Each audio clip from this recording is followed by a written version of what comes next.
Well, ho, ho, ho, ho, ho, what do we have here? Santa's Workshop is live, so I thought I would jump in and I would give it a little try. Never played a Christmas heist before unless you count White Christmas, which is kind of just a regular heist nowadays, but this is my first annual Christmas heist, and I've got to admit, I think it's pretty cool. You'll probably see that it feels familiar immediately off the bat. It is, I guess, an extension and a reskin of Day 2 on Frame in Frame, where you have to move the bags from the train car and you move them forward. That's kind of what this is, so they've kind of used that, but they've expanded it a little bit. There's a front section, a middle section, and a back section. The kind of sides down that run along each side too, which can provide some cover. Some nice little Christmas details like these socks hanging up there. I think that's pretty sweet. I think they've really gone out. Big candy canes, big piles of snow everywhere, big presents. So what do we have to do on this thing anyway? Let's get into that. You see these guys working away at the tables. But when you come in, it tells you that you got to get the elves working. There's these guys at the tables. It points them out to you after a few seconds. You go over to them and you just kind of tell them to get down and they just get back to work. So basically what they're doing is they're either packing cocaine, or maybe they're packing the presents that we get from White Christmas, because it's a Vlad heist after all. So you can see that they're working away. Some nice little details around here. Of course, you get the gauge packages also. Let's take a look outside. Nice little Harley Davidson, and here you can really see that this is the last part of Day 2 on Frame in Frame, where you throw the bag straight ahead there. This is where you put the civilians down if you want to do it that way, and then this is kind of the door you always come through. So you can see it's a little wider than normal, and I do believe that they've taken the underside of it, the downstairs, away, so you can't go downstairs, but these elves can spawn on either side. They can either spawn upstairs too on like the mezzanine level. But it's really kind of cool. There's this middle section that I just ran through there. You can kind of camp out in on the higher difficulty levels, and this is the upstairs mezzanine area. Like I say, they can make the packages up here too, like a big snowblower machine here. And then there's these little escape portals that you can kind of just drop down to if you get in the shit. So it's kind of cool. So these guys are making our little packages. I do think, thinking about it, that it is the ones that we get in White Christmas. So when they're finished, you just tell them to get going again. You pick up the present that's actually there, throw it to the side, tell them to get working again, and then they go. You can see here that the cops can interfere with them, and then you just have to motivate them. And what is this? It's a Christmas cloaker. Santa hat and all. Isn't it beautiful? I think they have Santa hats on White Christmas too, but I'll have to double check my work on that one. I'm pretty sure that they do. So of course the cops can grab the bags. They don't fall down the hole. And basically there's quite a few achievements that you can get on this. I think they introduced 5 new Steam achievements with this heist.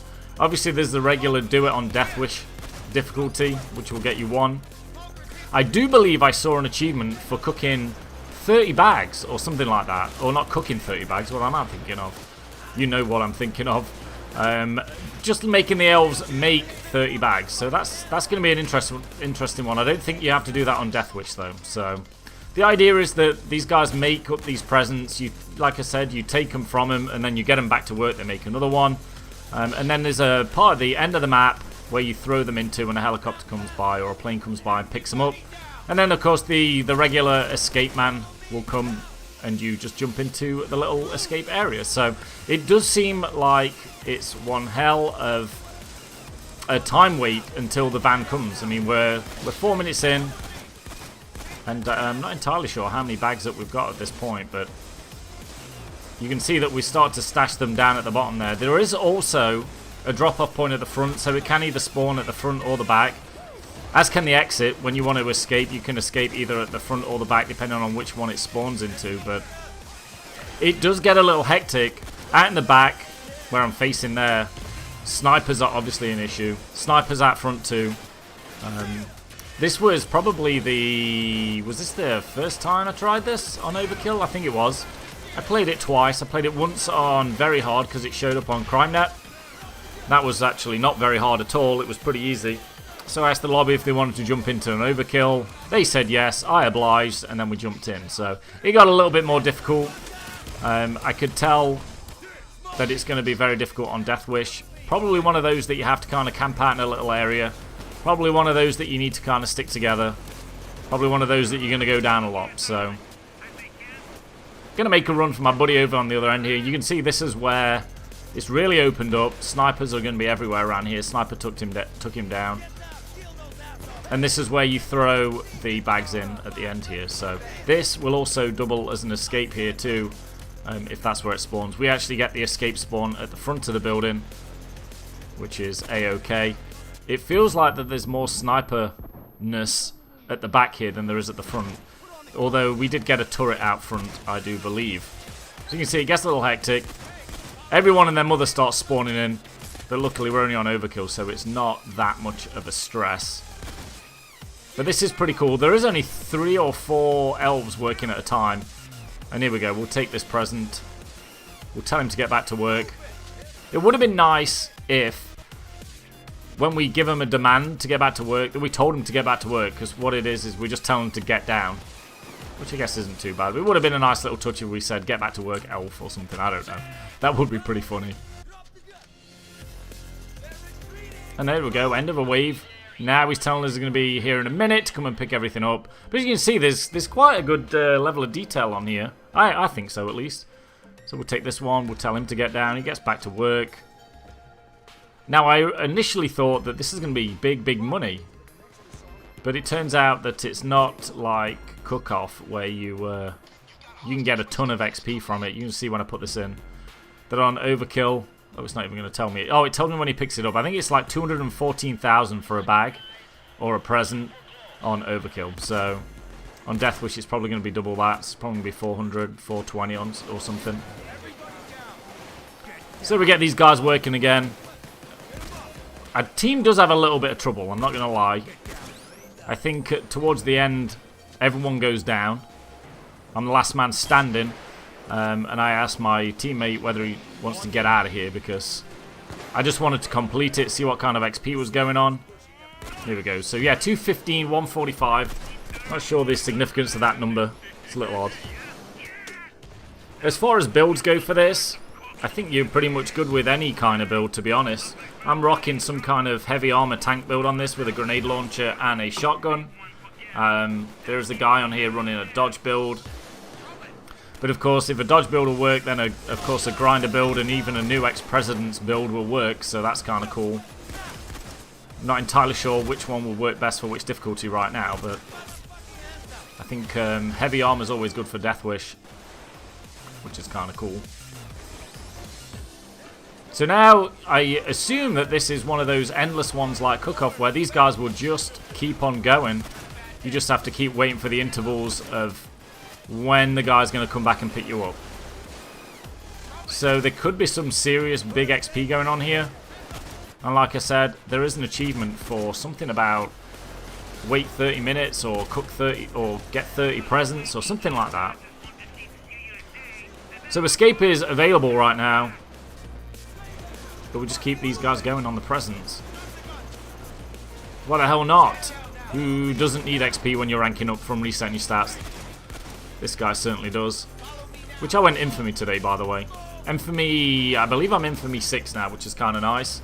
It's taken me about 3 or 4 weeks to get to Infamy 6 from 0.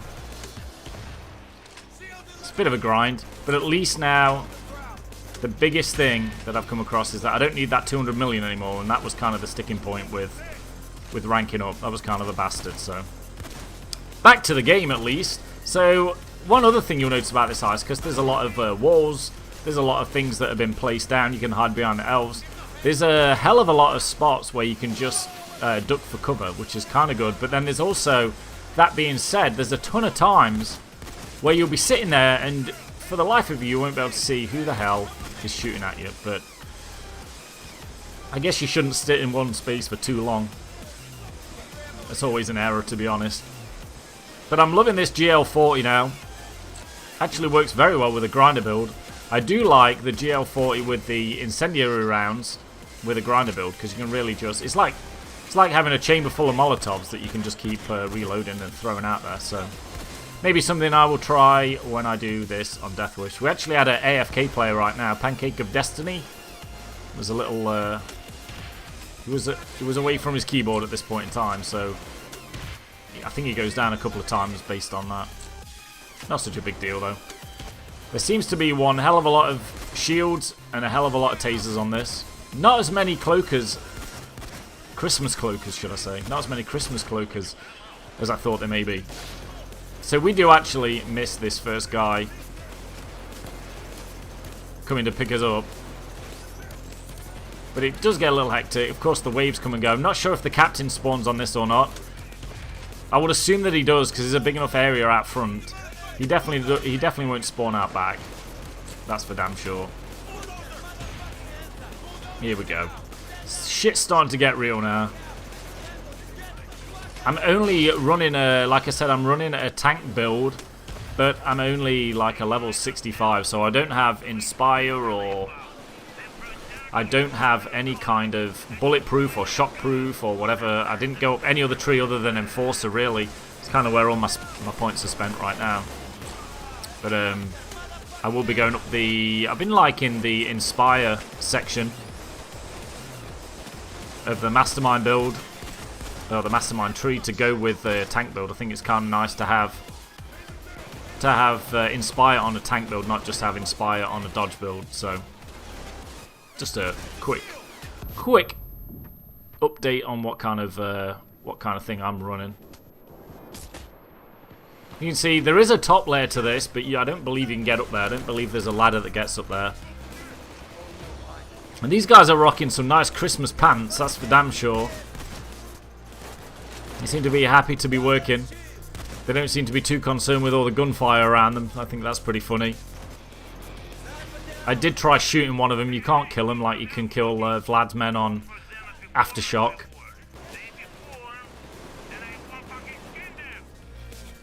Now we just want to go and throw some more prezzies in. End of the round, so we can send 3 of these all the way. But these train cars, one lot runs down one side and one lot runs down the other. And it's actually kind of cool because if you do get the spawn point for dropping off down the bottom end there, you can pretty much run them around there and you're not going to get shot by snipers real bad. So that's actually pretty decent. And I guess the same can be said for when you're trying to escape. If the escape's down this way, you've got a pretty much a free run all the way down. Look, it's kind of cool. I mean, it does go far back, but I do not think the captain would fit in that area. Probably not. Probably not. And now I'm also not sure of how long this heist is going to be around, or if they'll keep it on like Lab Rats. I'm sure it will go through Christmas, probably into the beginning of January, I would have thought. But I hope they keep it around. It seems to be a lot of fun. I'm sure there'll be a ton of people trying to see if they can get like 100 bags or 50 bags or whatever it may be. I wouldn't mind trying to run myself, seeing what I could get going, especially with the amount of XP that it gets. That'd be pretty sweet. I mean, you're always going to get a lot of XP if you can keep going, right? I think the maximum it says on Death Wish was like, was it 700 million or something? I don't know. There was a lot. I saw the bulldozer there. I turned around, saw the bulldozer and thought, oops, I better get out of there. And then I come upstairs and there's like 3 shields. So then I thought I better get out of there too. I thought that was pretty bad. And then I saw another bulldozer coming. I'm thinking at this point, it's about time to leave. So one of the guys goes down. I think somebody else goes down in a second. Or both of them go down maybe, I'm not sure. Yeah, one goes into custody. The other 2 are down and I'm thinking, ah shit. Ah shit indeed. He's 11 seconds away from going in. I'm probably not going to make it. And I know that there's no one around me up top, so I figure I'll just come around this corner and get this dude. So now we've got 2 in custody. And I think I typed to this guy, do you want to leave or let's go or something. Yeah, let's leave. When we can. That's what I wanted to type. Because I'm all about trying to get hostages and stuff. And I think we try and dominate some people. I don't have Dominator, so I'm just trying to do it naturally. But we got one there. But I think I end up blowing him up. Yeah, I think I end up blowing him up at some point. Or at least shooting him. Yeah, he's gone. So, I mean, we try and get a hostage to try and free him out. If we'd have freed the other 2 out, I would have been tempted to stick around for sure. But we're trying, but we can't. One thing you will hear in the soundtrack to this is a regular tune that you hear. But if you really listen closely, you'll hear some little jingle bells. Not the actual song Jingle Bells, but like little Christmas bells, like little jingles. You know what I'm trying to say. You'll hear some of those in the song. I'll see if I can listen out for some now and point them out. But another nice little touch, I think. I do like this grenade launcher. It's on Overkill. I think it's just about right. Doesn't really have an amazing effect on Death Wish, but on Overkill it's pretty decent. And now we're about ready to go. Yeah. See, the thing is he's down again. Is I think that the escape is at the front. So. Because when we just did this on very hard and came into here, the escape was at the front, and I didn't think to myself that, well, let me just follow the little running man symbol to get out of here. So I decide that I'm going to go running to the front to try and escape. And it doesn't really work out for me because the escape's not there. You can see, blatantly see on screen that it's 82 meters behind me. But I'm kind of oblivious. And it's time to make a run for it. See, he knows he's going. And I'm going to grab another bag, of course, because I'm greedy. See, now we're trying to get another hostage. Doesn't work. So it's time to go. If we'd have got one out, probably would have stayed, I think. But what the hell for? See, I throw him a bag down because I'm thinking, well, let's just get 2 bags out when we leave. Just hold them with us. Throw him one. Miss him a couple of times, pick up my bag, and then I think, kill a couple, time to run. Let's go. And I get up here, and I see the drop-off, and I'm like, okay, we'll throw that in there. And then there's no exit. And then I look around, and I see the little running man symbol, so I actually go back into this exit. And it's time to go. And I thought I was going to go down at some point here, so I run upstairs. Drop down. I shouldn't have dropped down here with no armor, but I did it anyway. And then, luckily we've got, like I said, we've got these trains that run down the sides of this for some cover. It's a great idea to have these here. And then, there he is. He joins me just at the perfect time. And that is it. That is the end of the Christmas heist. I'm going to try it on Death Wish very soon. Enjoy. Have fun with it. Cloakers.